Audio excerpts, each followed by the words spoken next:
Welcome to Early Returns, hosted by Jan Barron, a partner of Holtzman Vogel. This podcast examines law and politics and seeks insights from political players in elections, lobbying, media, and the law. Now, let's join our host, Jan Barron. Welcome back to Early Returns, a podcast about law and politics. I'm your host, Jan Barron. Our producer is Jody Mayer Piazza. This episode starts the third season of Early Returns. As with the previous two seasons, I am fortunate to start the year with the incoming chair of the Federal Election Commission. As many of our listeners know, the FEC consists of 6 bipartisan commissioners with no more than 3 from the same political party. It takes a vote of 4 commissioners to take any major action. In order to maintain bipartisanship and to ensure that each commissioner has the same power, the FEC chooses a chair and a vice chair among themselves, a Republican and a Democrat, who serve in those capacities for 1 year in the course of a 6-year term. On December 14, 2023, at its final meeting of the year, the FEC elected Commissioner Sean Cooksey as its chairman for 2024. Chair Cooksey is a Republican. He was confirmed a commissioner by the U.S. Senate in December of 2020, so he has 3 years under his belt serving on the FEC. Prior to his appointment, Chair Cooksey worked for 2 senators and also spent time representing one of the senators on the Senate Judiciary Committee. Before his work on Capitol Hill, Chair Cooksey was a litigator at a national law firm. He is a graduate of the University of Chicago Law School and served as a law clerk to a judge on the United States Court of Appeals for the Fifth Circuit. Chair Cooksey has agreed to talk about what the FEC is doing in preparing for the 2024 election and his agenda as chair. Sean, thank you for coming on Early Returns and welcome. Thank you so much, Jan. It's a pleasure to be here. Well, I gave a little thumbnail about your background, but there's always more to discuss. I think it would be helpful for our audience to know a little more about you. You mind sharing with them where you grew up and how you wound up becoming an election lawyer? Yeah, absolutely. So I'm from Missouri. I consider myself a Midwesterner at heart. After graduating college in Missouri, I chose to go straight to law school. I chose to go in what I consider the capital of the Midwest, which is Chicago. So as you said, I went to the University of Chicago and I loved my time there. I love the city of Chicago. But I'd always been interested in politics and big ideas and policy issues. And I knew that if I wanted to work on those things at a high level, I had to go where the action was. And the action is in Washington, D.C. So I made my way to D.C. with a pit stop in Houston, Texas to do a clerkship after law school, but landed at one of the big law firms, as you said, working on a whole host of different cases, a lot of appellate work, a lot of constitutional cases, some class action litigation. But I was really biding my time and getting to know the city to sort of figure out what I wanted to do next, which was, like I said, politics. So around 2017, a friend of mine had an opportunity to work for a U.S. Senator on the Senate Judiciary Committee. So again, this was 2017. The Trump administration had just started. The Republicans had a very slim majority in the United States Senate. We had just confirmed a new justice to the Supreme Court, and it seemed like a great opportunity. It was a 72% pay cut relative to my law firm salary, but my friend promised me that the work would be worth it, and he was right. I was there for a lot of history in the Senate during even a very short time. I worked on 2 Supreme Court nominations. I was there for an impeachment. I was there for COVID and passing the largest economic stimulus bill in American history and all kinds of other issues, government shutdowns, policy debates. It was really a fantastic job. But then another opportunity came up to serve on the Federal Election Commission in late 2020, and I decided to go after that opportunity, and sort of the rest is history. Well, up to the time that you started working on the Hill, had you been involved in politics? Had you campaigned? Have you been run for office? Or were you just focusing all your time on lawyering? I had never worked in politics as a lawyer, really, on campaigns, I should say. A big part of my job in the Senate was as the chief legal advisor to the senator and to the Senate office in their official capacity. And that carries a lot of campaign adjacent issues and campaign adjacent work. For example, dealing with the Senate Ethics Committee on behalf of a senator, making sure that the official staff are in compliance with the rules that limit their interactions and contributions to the campaign side. That was certainly a important part of my job on the Hill. But prior to law school, much of my experience with politics had been in the very low level volunteer capacities that sort of keeps campaigns running on the ground. I was one of the college Republican volunteers dropping off yard signs after filling my trunk, or doing door knocking in a lot of different areas of Missouri, or helping with other things that state level office seekers needed help with, whether it was more people to hand out candy at a parade or more people to help with get out the vote efforts. So that was sort of my grassroots experience and introduction to politics. Well, at the time that you arrived at the FEC, as you kind of mentioned, it was sort of the middle of COVID. I know from talking to some other commissioners that even the appointment process and the confirmation process was all done remotely, and that people didn't meet any other people at the time. Was that the situation when you got confirmed and became a commissioner at the Federal Election Commission? Were the commissioners meeting in person? Were the staff there?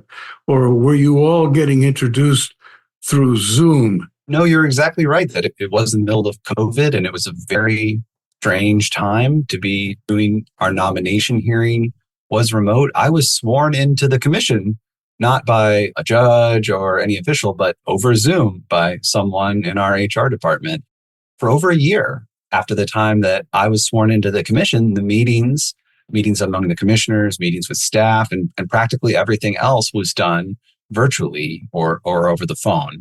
So the building was really empty, and it was a challenge. It was a challenge to get to know new colleagues. It was a challenge to get to know the way the building worked and to have those opportunities to get introduced and oriented with a lot of things. I think we have overcome a lot of those challenges over time, but I think it created a lot of uncertainty when 3 new commissioners were coming on board and were really working entirely from their homes. How has that changed today? Do you have your meetings in person now? Do you interact with each other outside of meetings? I think the whole world has really come to realize that although COVID is over, some things we're never going back to what it was like before the pandemic. And the FEC isn't any different. We began a return to office pilot program in 2022 that commissioners agreed about among themselves. And then we had to negotiate with our employee union. And what it did is it required employees to begin to come into the office 3 days every pay period, which for us is every 2 weeks. So basically 3 out of every 10 work days. When that pilot program ended, the commission was forced to enter negotiations again with the union representing our employees. And the commissioners had attempted to increase the amount of time that employees needed to spend in the office, but the union resisted.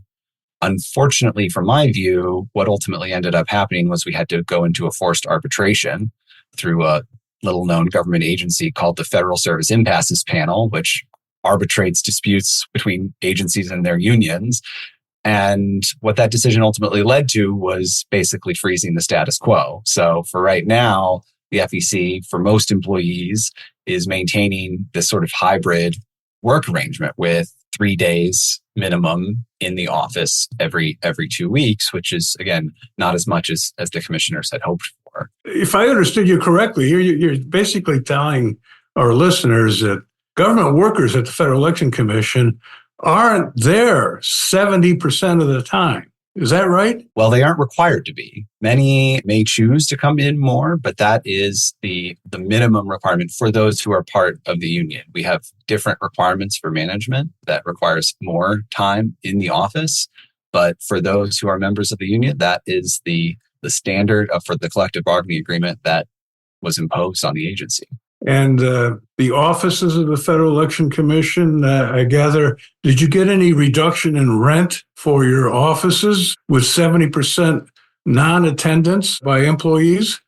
Our building is leased through the General Services Administration, and I think the challenges of space and the best allocation of space is something that I think all agencies have to look at in a new hybrid work environment, and especially in a situation in which we're facing tighter and tighter budget situations from Congress. So I think there are commissioners who are interested in looking at that issue. Well, I find that quite remarkable that, and I assume this applies to government agencies here in Washington, D.C. across the board, that we know that Washington downtown is pretty much vacant.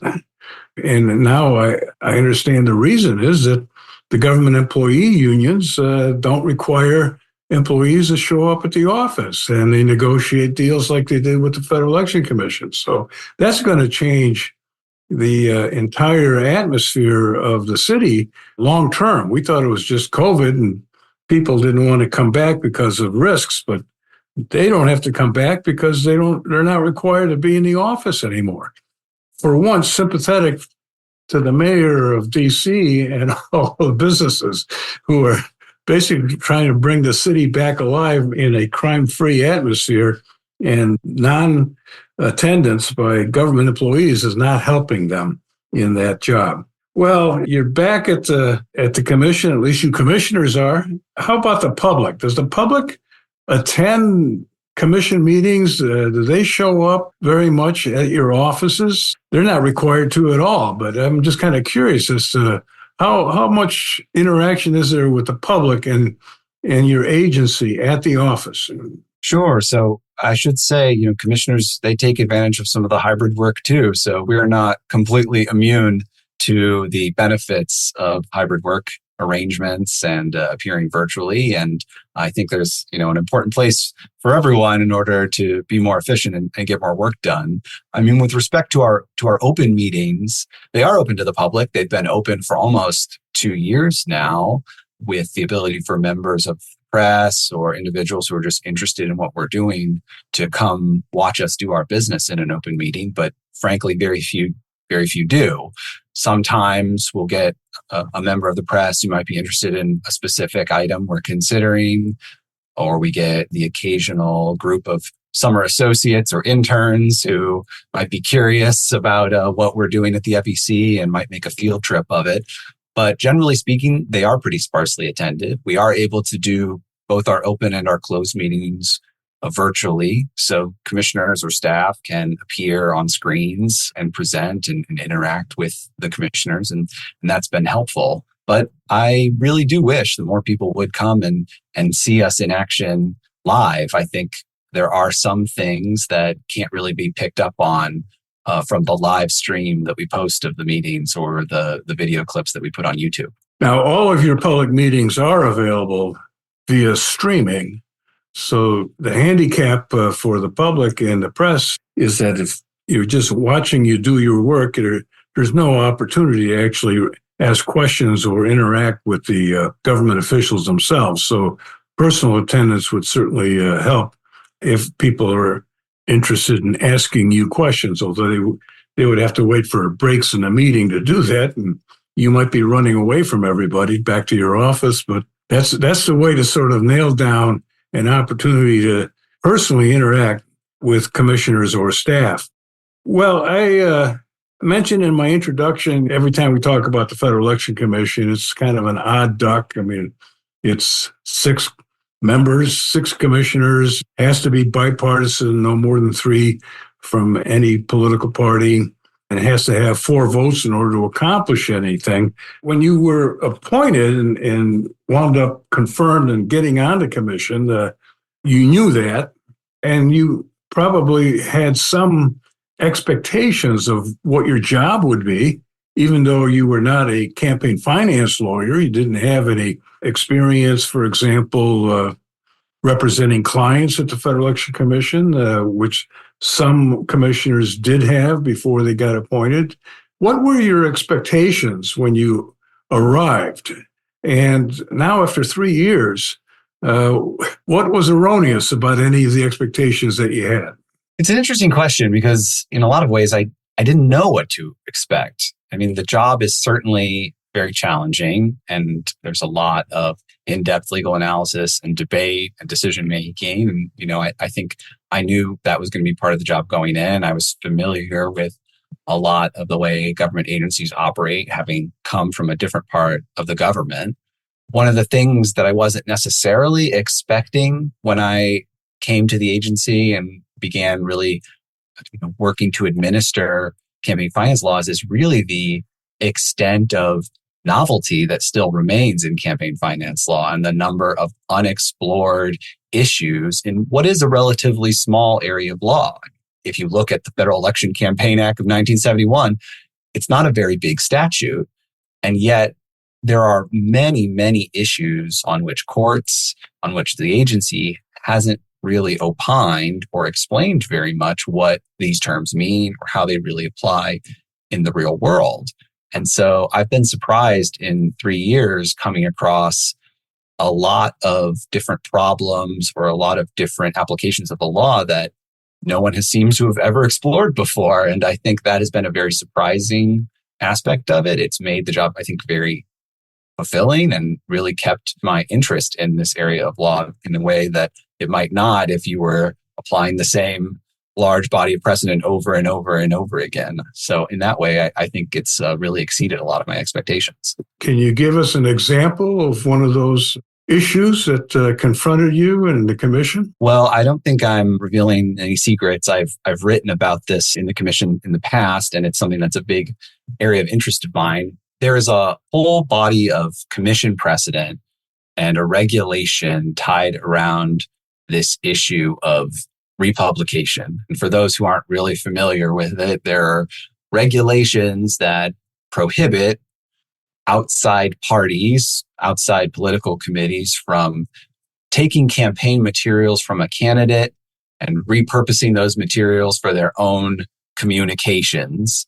And what the regulation that the commission promulgated said is that when you do that, the commission is going to consider that to be a contribution to those candidates' committees. And in many cases, that is ultimately going to be considered a prohibited contribution, something you weren't legally permitted to do. It was very early on in my time here that we had some matters involving that kind of allegation.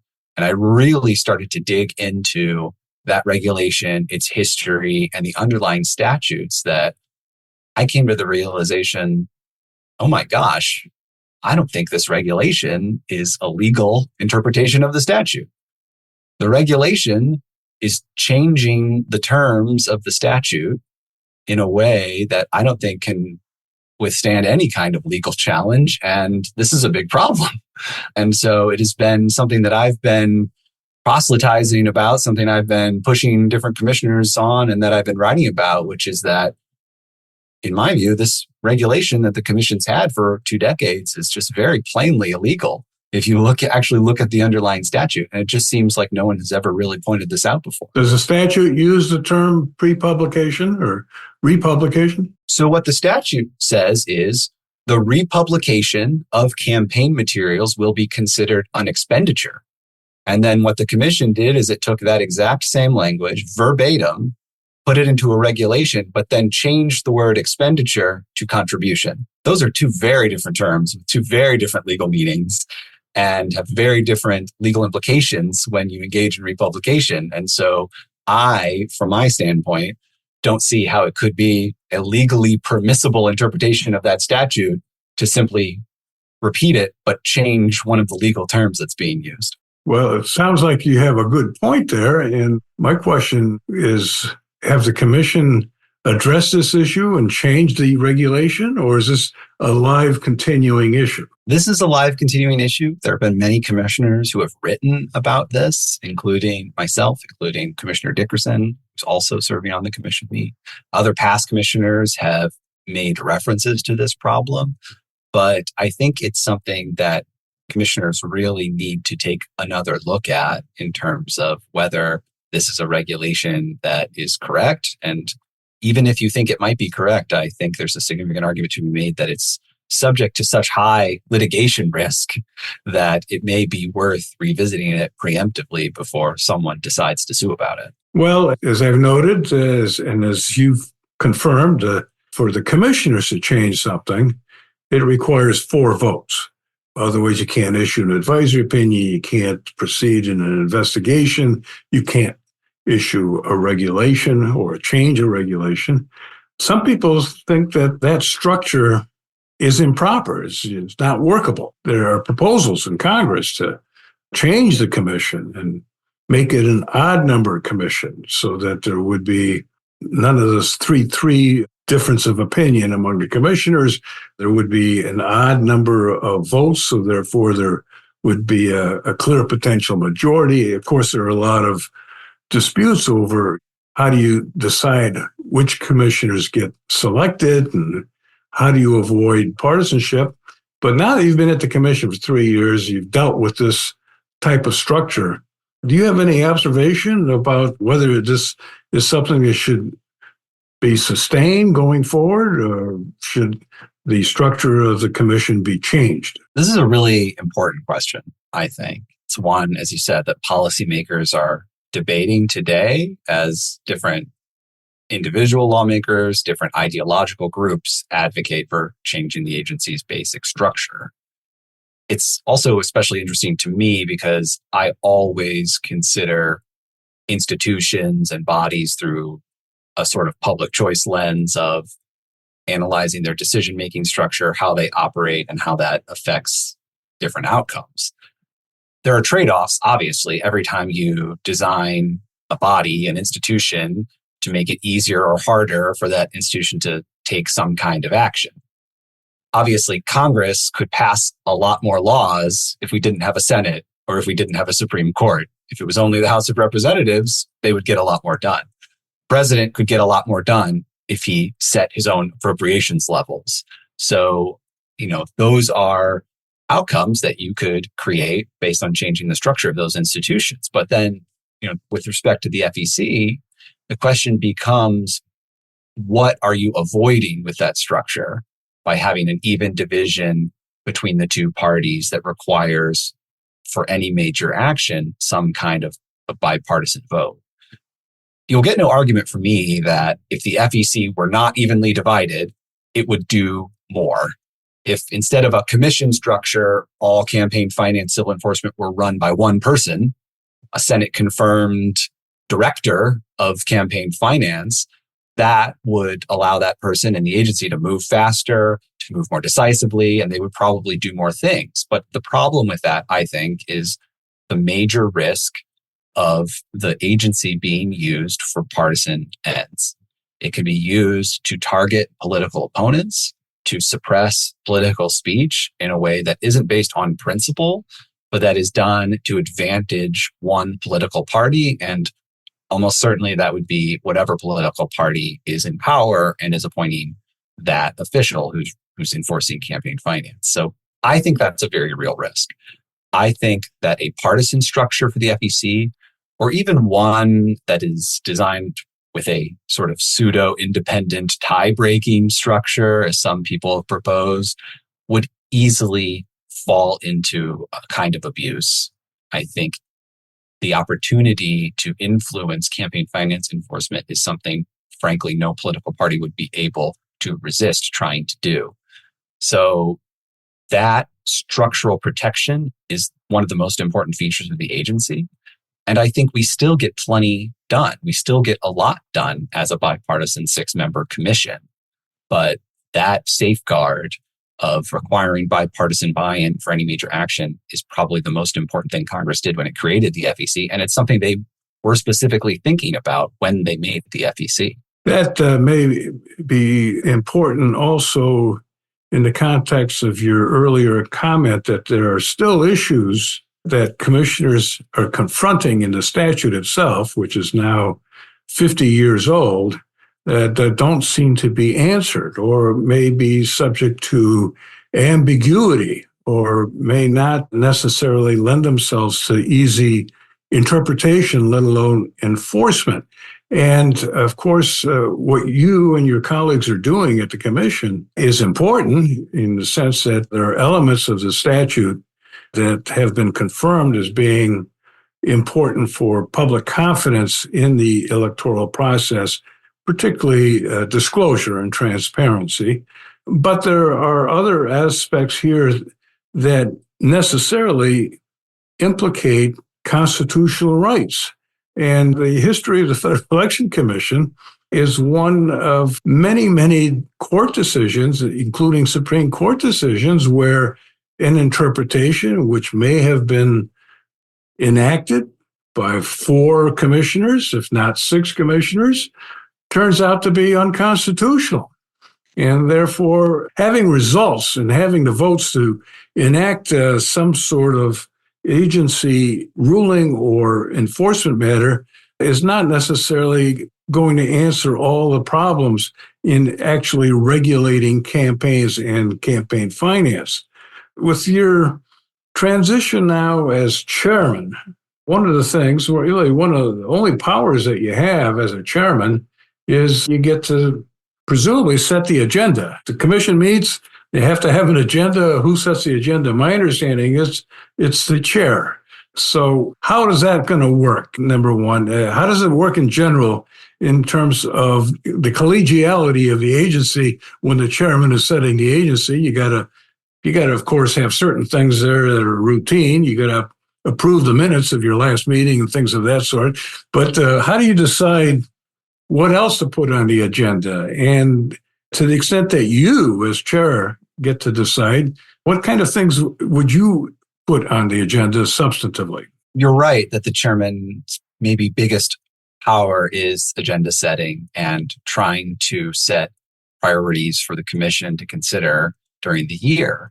I try not to make too many plans because I've seen before that oftentimes the biggest things that happen at the commission are the ones that we never expect. In many ways, our agendas get set for us by the complaints that come in the door or the advisory opinion requests that come in that need to be answered. In a presidential election year, I expect that we're going to see a disproportionately high number of advisory opinion requests. And one of my biggest priorities is getting those requests answered in a very fast, timely, and informative way so that people can act on them. It is a live fire exercise in many ways for these candidates and campaigns to try to get answers that they can then act upon. And I think that doing that is one of our most important jobs for this year. Other things that are on my watch list or on my priority list for this year, I think include artificial intelligence, which is a very hot topic many people are concerned about. The commission is currently considering whether it wants to open up a rulemaking on artificial intelligence as it relates to the false representation of campaign authority, which is prohibited under the Act. We recently closed a comment period about that issue, answering or commenting on both whether the commission has the legal authority to do anything with respect to artificial intelligence, and then if it does, how or whether it should exercise that authority. My hope is that, whether the commission acts on that or not, that it can at least do so in a decisive and public way early on in the year so that people know the commission is or is not going to act in a certain way. And if other parts of the government, like Congress or other agencies, want to act, they know that they're not going to be in the FEC's way or that they need to work with the FEC. I guess another item that is sort of near and dear to my heart is this issue of candidate security. I've worked for members of Congress, senators who have had to deal with this issue in very concrete ways. The commission has previously issued a number of different advisory opinions on candidate security and the permissibility of using campaign funds for personal security. I would like to see the commission advance those AOs and codify them into some more formal rules and formal guidance that candidates can really rely on when they are taking their own security and their campaign security into account. I think we've seen an increasingly dangerous political environment, a lot of threats and attempts to injure or even take the life of members of Congress or candidates. And so it's something that I'm very very keen to do to make sure that candidates and office holders have the security measures that they need. And so I'm hoping to try to make that a priority for this year. Well, in the meeting where you were elected chair, your predecessor chair sort of went out with a little bit of a bang in terms of getting the commission to agree on some new matters as well, one of which I think you may have anticipated doing in 2024, but it's already done. And that is the issue of allowing candidates under certain conditions to use campaign funds to pay themselves salaries while they run for the House or the Senate. Is that a big change from the existing rules in terms of how candidates can use campaign funds to pay themselves? It is a change. Whether it's big, I think, is in the eye of the beholder. I think it isn't a new issue. The commission had pre-existing regulations that allowed for candidates to pay themselves a salary under certain conditions. What the experience of time has showed is that those old regulations weren't working for the intent that the commission had. They were very cumbersome for candidates. They really left them with very little time to actually draw the salary that they wanted to. And so what the commission did this year was really reform the regulations that already existed in two major ways. The first way was an expansion. It was an expansion in the time period that candidates were permitted to draw a salary, rather than from the time that registration or filing for the primary ballot closed. The commission extended it back to the time at which the candidate declares their candidacy. That's a pretty big expansion, but it corresponds better to the time period the campaign is actually ongoing. I think many candidates would say that drawing a salary for only the last 4 or 5 months of the campaign that might last 2 years defeats much of the purpose. The other major change, though, that's an important reform, is the commission lowering the cap on the maximum amount of salary that a candidate can draw to something approximating, I think it's about $85,000. It's half the salary of a member of Congress or for the office that you're seeking.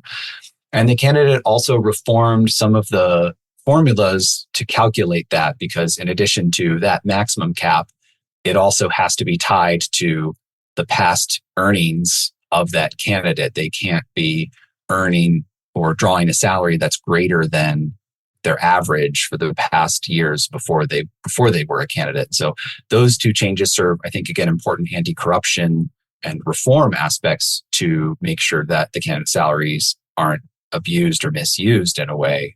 And so that was sort of a compromise that the commission reached. Ultimately, I think different commissioners felt differently about whether candidate salaries should exist in the first place. But I think many other commissioners concluded that, look, we already have these. If we're going to have candidate salaries, we at least want them to work in a way that meets their intended purpose. This is a area where there is an inherent tension within the statute and your regulations, because on the one hand, the candidates in certain circumstances need to sustain their personal lives and that of their family.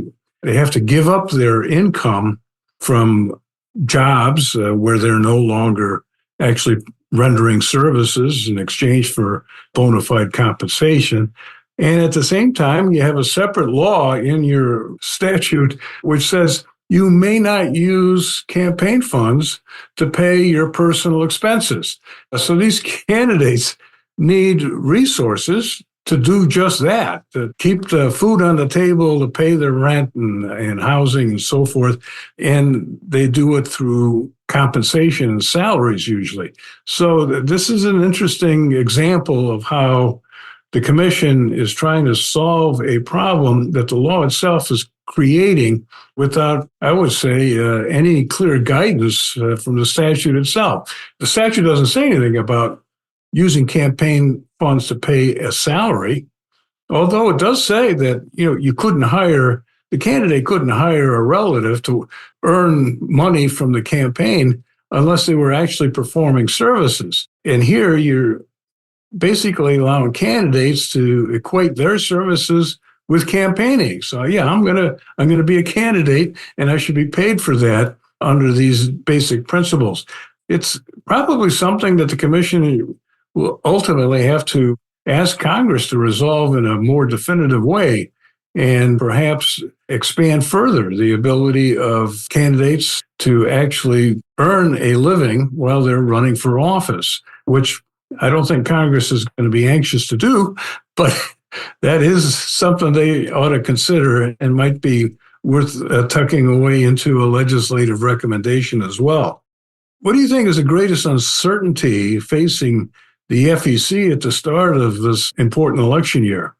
Probably the biggest uncertainty that we face as an agency, the thing that keeps me up at night a little bit as a commissioner and as the incoming chairman, is the budget situation. We are a small agency. Our annual budget is about $82 million a year, which sounds like a lot of money, but in the grand scheme of the federal government, really isn't.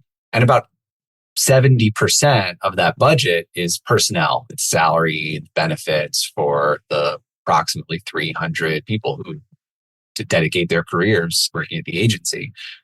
Anyone who has picked up a newspaper, I think, has seen this year that federal budgeting and appropriations is operating under a lot of uncertainty.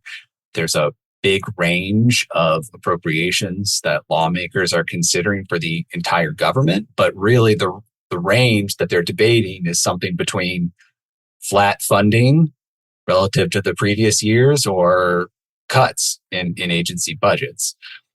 It's well above my pay grade, really, to comment on those sort of national issues at the highest level of Congress. They need to make decisions about how to spend taxpayer money responsibly in line with national priorities.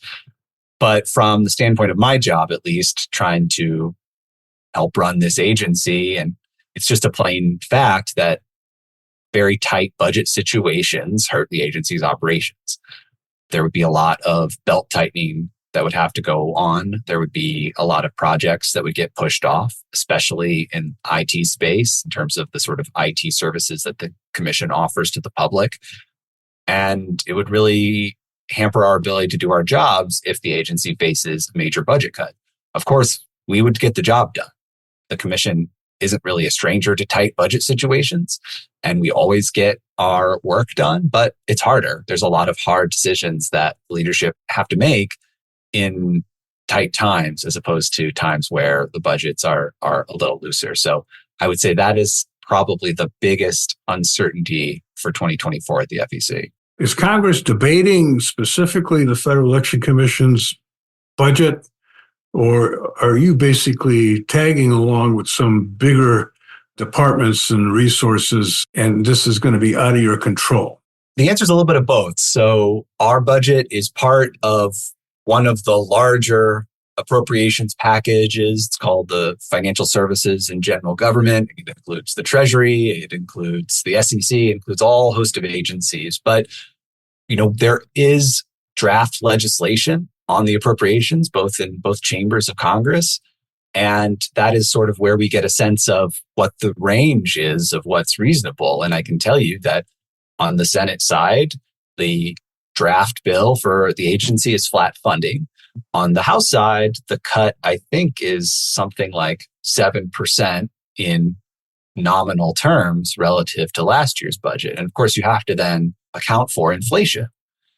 We have mandatory pay raises, right, for all of our employees. With 70% of our budget being personnel, you can understand that inflation really eats into real terms what our budget can afford. And so a 7% nominal cut in addition to 2 or 3 or 4% inflationary costs means that it's an even bigger cut in real terms. And that's a big problem for the agency.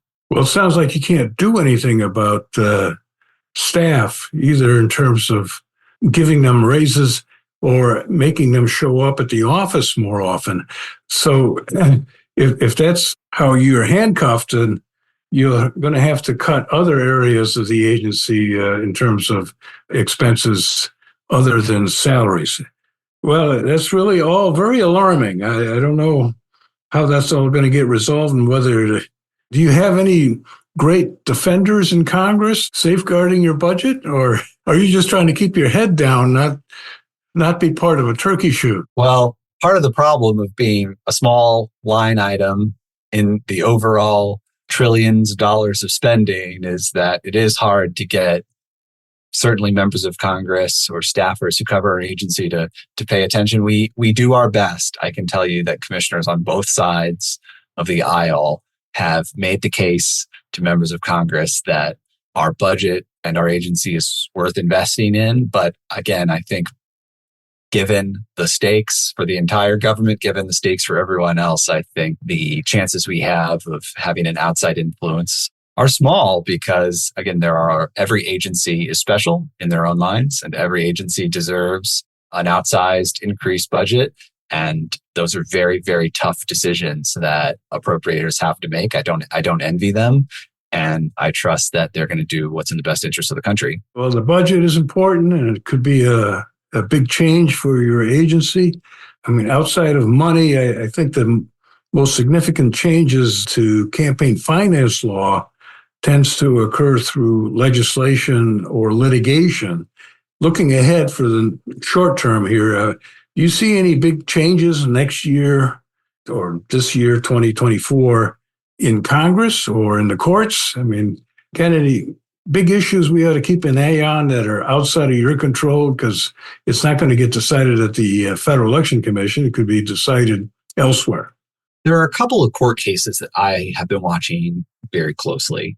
One directly involves the agency, which is litigation by the National Republican Senatorial Committee against the FEC challenging the constitutionality of the party coordinated expenditure limits, right? These are limits on the amount of money that the congressional party committees can spend in coordination with their candidates.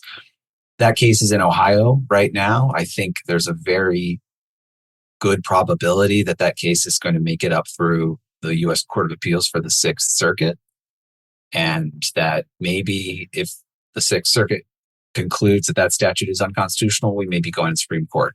It's a challenge not to any FEC regulation, but to the statute that Congress passed. But the FEC is tasked with defending it. But I think it could be a very strong challenge to a provision that hasn't really gotten a lot of scrutiny. The other litigation that I'm watching doesn't directly involve the FEC, but I think has a lot of important implications for campaign finance. And that's the case of Americans for Prosperity versus Meyer. This is litigation in Arizona that is litigating the constitutionality of a law that the voters of Arizona recently passed. I think it was called Prop 211 or the Voters' Right to Know Act. This is a law that really expanded the burdens of disclosure on different nonprofit organizations that engage in issue advocacy or other kinds of political advocacy. And that's being challenged on constitutional grounds, sort of as a follow-on litigation to the Supreme Court decisions in Americans for Prosperity versus Bonta. And again, that's a state statute, but it's a case under the federal constitution. And I think it has a lot of implications for proposals at the federal level that want to implement much of the same in terms of mandatory expanded disclosure. I think it's known as the Disclose Act, actually, in Congress. So that is another case that I think is one for campaign finance attorneys to watch. Well, those are two very good cases that you're highlighting. I mean, one deals with what are the limits to mandatory disclosure of supporters and funders of organizations, particularly those that are not necessarily campaign organizations, but private nonprofit organizations. And the other case, the Senatorial Committee case, is basically challenging a contribution limit, which limits the amount of money that a party can spend collaborating with their nominees in connection with an election. And in the interest of full disclosure, I know this is before your time on the commission. I actually spent 15 years litigating that issue up and down the courts, including 2 cases at the Supreme Court on behalf of the Colorado Republican Party, where we started off challenging a statute, a regulation of the sort that you alluded to earlier, where the commission made it illegal, a prohibition for political parties per se to make independent expenditures. And if they did, that there would be a violation of the law. And the Supreme Court in that issue struck down the commission's rule as violating the First Amendment. Even political parties have a First Amendment right to spend money independently of the candidates. But on the second issue, which is going to get relitigated, we were not as successful with a 5-4 decision from a very different Supreme Court back in 2001 as to whether there is a constitutional justification to impose a limit on how much political parties can spend in collaboration with their own nominees, especially in light of the fact that the money that's used for that type of spending has to be subject to contribution limits itself. So we'll see. Maybe the Fifth Circuit or the Sixth Circuit, I guess it is, in Ohio will give us a decision in 2024, and maybe that will then get us to the Supreme Court to revisit the issue. Well, thank you for those two suggestions. And before signing off with any of my guests, I always like to ask, other than, court decisions and legislation and advisory opinions in the case of a commissioner, are you reading anything else that might be worth sharing with our listeners? Do you have any book recommendations to share with the audience? Well, in addition to my day job, I also have small kids at home that take up pretty much every other moment that I'm awake during the day. So I have to confess that most of what I'm reading lately is on the order of Goodnight Moon and The Cat in the Hat. When I do have time, when I have a little bit of time, books I like to read are actually books about chess games. I'm sort of an amateur chess enthusiast, and reading different analyses of specific games is not only very interesting to me, but it can be done in very short sittings. So right now on my nightstand, I've got a bookmark in Irving Chernev's book called Logical Chess. He was a chess writer from the mid 20th century. And he sort of walks through different historical games, analyzes them in sort of layman's terms, and gives you the reasoning behind them in order to sort of help improve your own game. Other than that, a book I did finish last fall, which seems like a very long time ago, that I would recommend is an older political biography that's pretty famous by Mike Royko called The Boss. And this is a book about the life of Richard J. Daley, who was the first Mayor Daley of Chicago for over 20 years, from the 1950s to the 1970s. And it goes very much in depth into Mayor Daley, the Chicago Democratic machine politics of that era, and corruption scandals, and all the different aspects of his mayoral tenure in the city of Chicago. So bringing this back to the beginning, I'm a big lover of the city of Chicago, and that was a great read to bring me back. My family immigrated to the United States, and where we lived for the first 5 years in the U.S. in the city of Chicago. And the boss, His Honor, Mayor Daley, was the mayor at the time.